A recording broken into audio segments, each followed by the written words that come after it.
پتالہ کھوجا یعنی افغانی بابا اپنی عبادات و بندگی یا مقدروں سے وہ مقام پا چکا تھا کہ زمین کی سطح سے پاتال تک وہ ہر مادہ، مایع و معدن، مفرد و مرکب کو نہ صرف محسوس کر سکتا تھا بلکہ ان سے استفادہ حاصل کرنے کی استطاعت بھی رکھتا تھا۔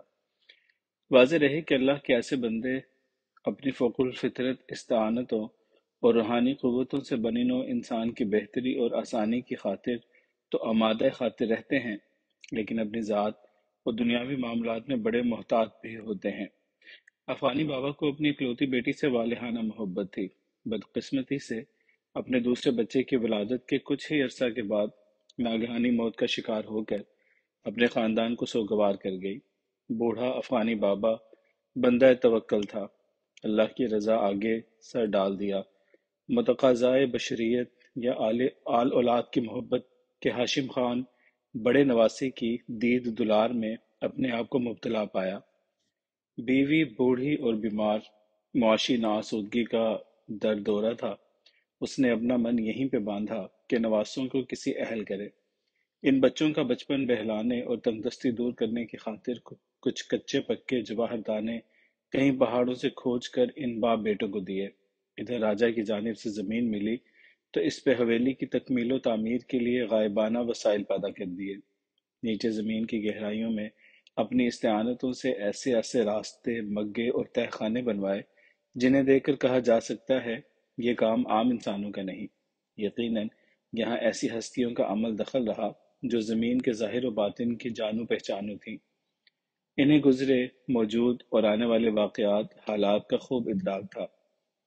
راجہ کی ہتھیلی پہ دو سنگ دانے پڑے دمک رہے تھے جو نہ صرف انمول تھے بلکہ ایک عجیب سی مسرت بھری کشش بھی پیدا کر رہے تھے۔ آنکھوں میں ٹھنڈک اور دل میں کشادگی سی بھر آئی تھی۔ ہیرے جواہرات راجوں مہاراجوں کے لیے روزمرہ کی طرح ہوتے ہیں، مگر یہ تو کچھ دیگر ہی کیفیت لیے ہوئے تھے، کیونکہ انہیں ایک پاتالہ کھوجی اور ولی نے چھوا ہوا تھا۔ شفائی قوتوں کے حامل ان پتھروں نے راجہ کے دل و دماغ میں ایک نور سا بھر دیا۔ وہ گو سی حالت میں کبھی کنجوں کو تکتا اور کبھی ان بچوں کو۔ چند ثانیے توقف کے بعد پوچھنے لگا، بالکو، یہ انمول جواہر کہاں سے لائے ہو؟ پھر وہ اپنے گلے کی مالاؤں کو دیکھتے ہوئے مزید بولا، ایسے سندر جواہر تو کسی نے سپنے میں بھی نہ دیکھے ہوں گے۔ ہاں کہو، یہ کہاں سے ملے؟ بچوں نے ایک دوجے کو استفہامیہ نظروں سے دیکھا۔ بدقت ہاشم خان گویا ہوا، یہ کنچے ہمیں نانو بابا نے دیے تھے، کہا تھا راجہ جی کو دے دیں۔ چند لمحے دبیز خاموشی طاری رہی۔ راجہ جی تو جیسے پتھر کی لاٹ بن چکے تھے۔ آخر پتھر کی لاٹ میں جونک لگی، بچوں، کیا میں آپ کے پیارے نانو بابا کے درشن کر سکتا ہوں؟ پتہ نہیں، نانو بابا نہ کسی سے ملتے ہیں اور نہ ہی دکھائی دیتے ہیں، ہاشم خان نے جواب دیا۔ راجہ نے اس کے سر پہ پیار سے ہاتھ رکھتے ہوئے پوچھا، اچھا یہ کہو، تمہارے نانو بابا اس وقت کہاں ہیں اور کیا وہ تمہیں دکھائی دیتے ہیں؟ ہاں ہاں، وہ مجھے دکھائی دیتے ہیں، اچھے اچھے کھانے اور مٹھائیاں بھی کھلاتے ہیں۔ راجہ نے دلچسپی لیتے ہوئے مزید پوچھا، یہ بھی بتاؤ کہ وہ اس وقت کہاں ہیں؟ ہاشم خان نے فوراً جواب دینے کی بجائے اپنے باپ کی جانب دیکھا، پھر ٹھہر ٹھہر کر بتایا کہ وہ نیچے تہہ خانے میں ہوتے ہیں۔ اتنا کہہ کر وہ دونوں تیزی سے باہر کی جانب نکل گئے۔ راجہ کو جیسے چین پڑ گیا تھا، وہ بڑے سکون سے پیچھے بچھے چوکے کے گدے پہ دھرنا دیے بیٹھا۔ ہلکی پھلکی بات چیت کے دوران ہلکا پھلکا ناشتہ بھی ہوتا رہا۔ گفتگو زیادہ تر حویلی کی تعمیر، مسالہ سامان اور ان پہ اٹھنے والے مصارف کے متعلق رہی۔ راجہ کی معلومات کے مطابق سفیدہ زمین کے علاوہ اور کسی طرح کے اخراجات ایسے نہ تھے جو ریاست سے وصول کیے گئے ہوں، جبکہ تعمیراتی مصارف غیر معمولی مالیت کے دکھائی دے رہے تھے۔ فتح خان کے بدخواہوں نے جن الزامات کی بنیاد پہ راجہ کو بہکایا تھا، ان میں سر فہرست دو الزام تھے۔ ایک یہ کہ فتح خان نے قلعہ اور شاہی محلات کے قریب جو عجیب و غریب حویلی تعمیر کی ہے، اس کے اندر نیچے اوپر ایسی پراسرار مکانیت اور مقامیت ہے جس سے اس کے مذموم عزائم کی بو محسوس ہوتی ہے۔ دو میں ایک دفعہ دار جس کے وسائل ایک حد تک محدود ہوں، وہ اٹھنے والے غیر معمولی اخراجات کا کیوں کر متحمل ہوا؟